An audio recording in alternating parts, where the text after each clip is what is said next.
Malaysians are warm, approachable, and collaboration-oriented people for decades, we had a leader who adopted intentionally confrontational foreign policy positions, perhaps for personal popularity.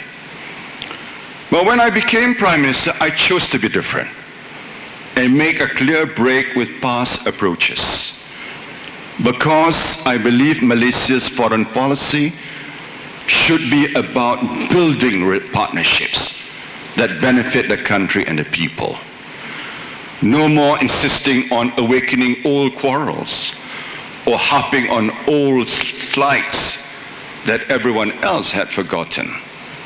Instead, I decided that the national interest should always come before personal political interests, that developing relations and economic partnerships with other nations is what promotes peace, security, and prosperity for our peoples. That has been our approach, and we have seen the benefits. I've worked to deal with legacy issues, for example, with Singapore, and our resolution on the points of agreement in 2010, after a 20-year deadlock, is a good case in point.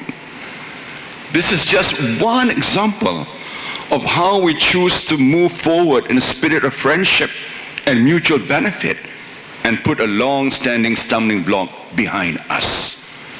We're now going to build a high-speed railway between Kuala Lumpur and Singapore to enhance connectivity, economic opportunities, and people-to-people contact.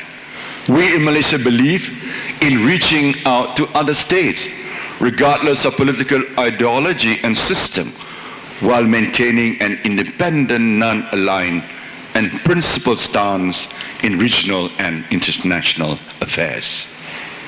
But we do not believe in foreign intervention in the domestic affairs of other countries. We affirm that the days of imperial powers could tell others how to behave, whether politically, economically, or culturally, are over. It is for nations to govern themselves. And for peoples to give governments their democratic mandate. We in the Commonwealth, many of us from states that were once colonies, should recognize that while larger powers may seek to push us to act as they wish, it is our people's right to choose our path. So I make no apology for defending the sovereignty of Malaysia and the interests of our people. There are some who did not want me to go to Gaza in 2013, for instance. But what right did anyone have to tell a democratically elected Muslim leader not to pay a humanitarian visit to his Palestinian brothers and sisters? Again, if I had not forged an independent, neutral path, I would not have been able to reach out to the rebels in Ukraine, secure the wreckage and black boxes of flight MH17 that was shot down in 2014, and retrieve the bodies of those who tragically were lost. And when we face the tragic disappearance of flight MH370, we would not have been able to bring 28 countries together in an unprecedented coalition with huge help from some of our partners, especially Australia, China, unless we had pursued a policy of being open and friendly to all.